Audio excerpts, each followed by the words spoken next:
I have to do my project, but I don't know how to do it. What happened, Jerry?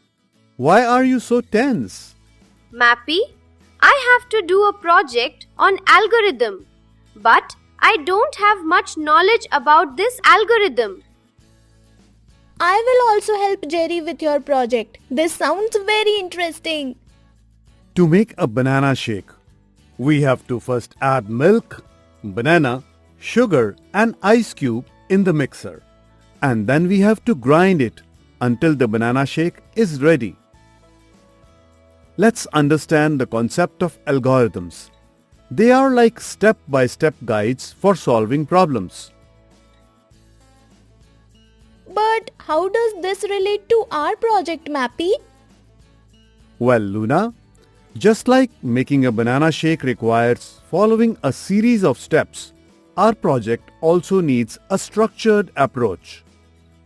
So, we need to break down our project into smaller steps, just like making the shake. Exactly, Jerry.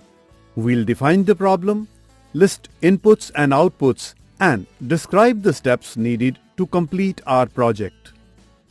Our project's plan should be unambiguous, have well-defined inputs and outputs, and terminate after a finite number of steps. I think I understand now, Mappy. We need to approach our project like we are following a recipe. That's a great way to put it, Luna. With a clear plan and step-by-step instructions, we'll tackle our project with ease. Got it, Mappy. There are many advantages of algorithms also, like these are made to be efficient, which means they are developed to solve a problem or carry out a task as quickly as feasible.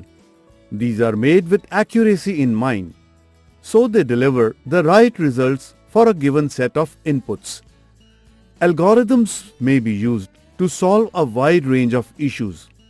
They are practical and economical solutions. Algorithms are designed to be easy to understand, read, debug, and modify. Let's start with algorithms. An algorithm is a set of guidelines to solve a problem systematically. Firstly, an algorithm must be unambiguous, meaning each step should have only one clear meaning. Secondly, it must have well-defined inputs and outputs. This helps in understanding what data it requires and what results it produces. Thirdly, an algorithm should terminate after a finite number of steps. It should not go on indefinitely.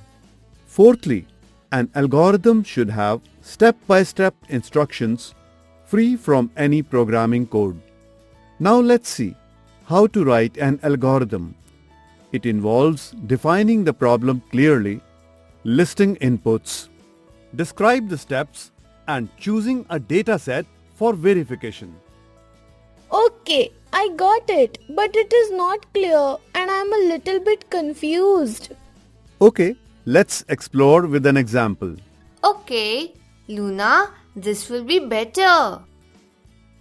Let's write an algorithm to find the sum and difference of two numbers.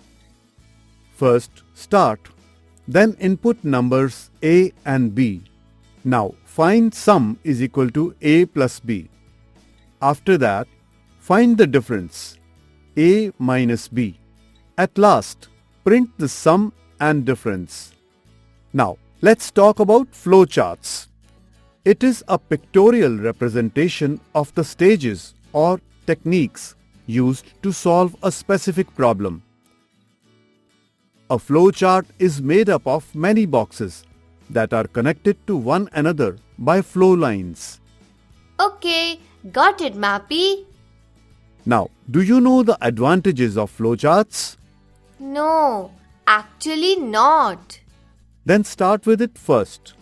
Flowcharts are a practical way to solve issues and explain the reasoning to others.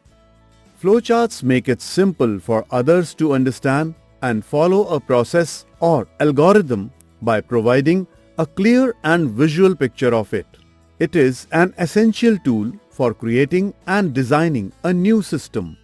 With the help of a flowchart, we may analyze a problem properly. When programming on a computer, it serves as a manual or blueprint. It supports logical accuracy and simplifies problem solving. Oh, Luna, I see how advantageous it is. There are many qualities of this flowchart, like a flowchart should consist of standardized and acceptable symbols. The symbols of a flowchart should be correctly used according to the rules. After that, the flowchart should have short, clear, and readable statements written inside the symbols. It must have a clear start and end, followed by a single flow line, and flow in a logical order. It should have suitable and common keywords such as read, input, print, write, etc. It must have arrows indicating the flow of instructions. The decision box has only one entry point but two exit points. One exit point shows the true position and the other exit point shows the false position. I got it. There are some condition-based flowcharts also. To understand this concept, we will draw a flowchart to check a person's voting eligibility in India. First, start, then enter your age, and it checks if you are 18 or older. If the answer is yes, it prints that you are eligible to vote. But if the answer is no, it prints that you aren't eligible to vote, and then the process ends. Oh, this will help me a lot in my project. Thank you so much, Mappy. No need, Jerry. You're welcome.